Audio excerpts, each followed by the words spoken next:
the restrained hunger. Near the end of his reign, Grand General Boram Darkwell entrusted the Black Rose and its many hemomancers with creating a new kind of living weapon. Unlike their previous experiments on the deceased, this would be a being born from and fueled by blood, one driven to hunt down targets without requiring the sustenance of food and water. And so, Briar was born. Her creators wanted an assassin, but all she wanted was to eat, eat, eat.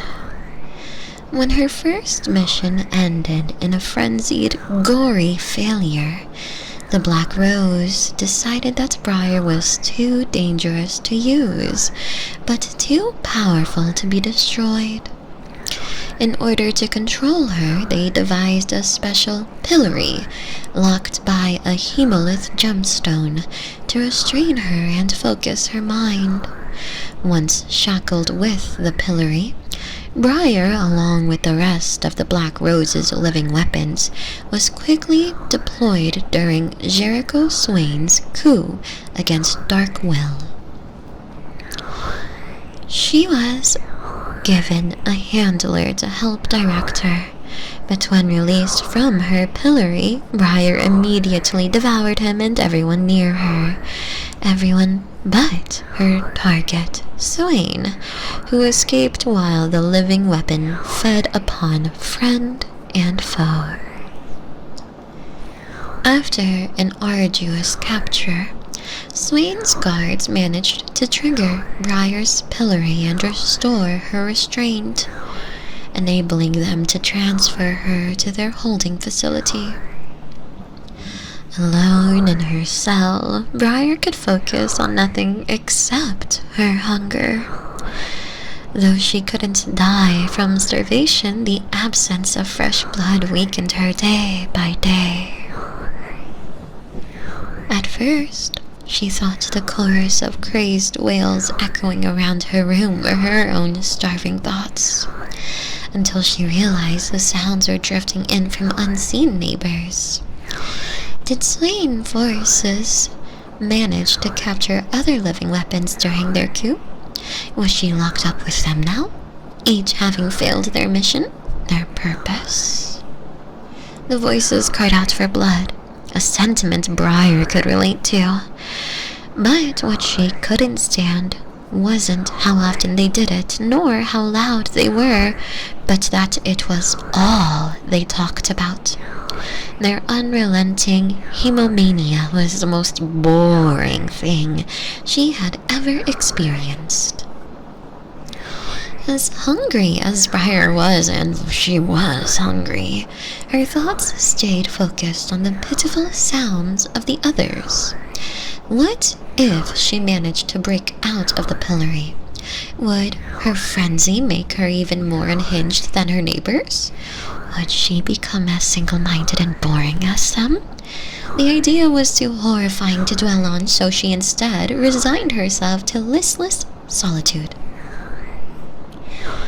Years passed, and the time alone allowed Briar to reflect on herself and consider the possibilities of the world outside her cell. Entertainment consisted of eavesdropping on the guards' conversations, devising new ways to pester them for raw meat, and agonizing over whether she should raise her pet spiders or eat them. By chance, while she was toying with her pillory one day, she inadvertently loosened the hemolith, which settled into a position just short of unlocking the restraint.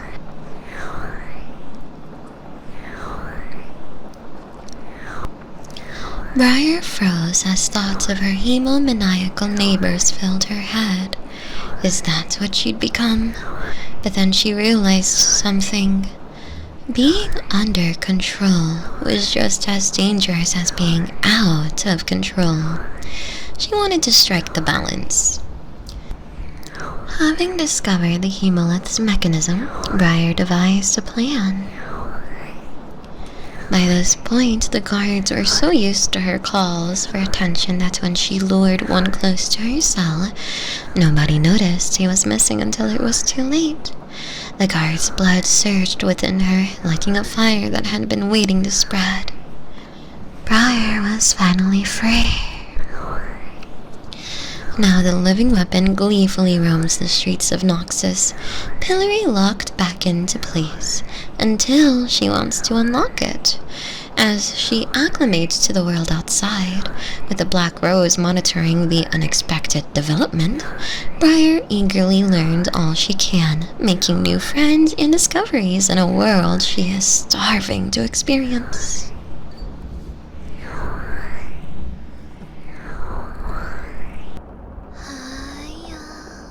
Saki here.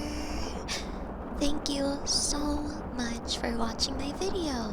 I hope I was able to bring you some happiness, peace, and comfort.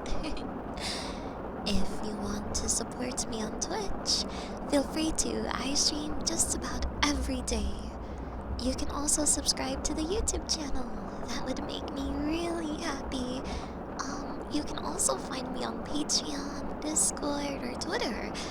Thank you so much for everything you guys do for me. I really, really appreciate it. Now, take care.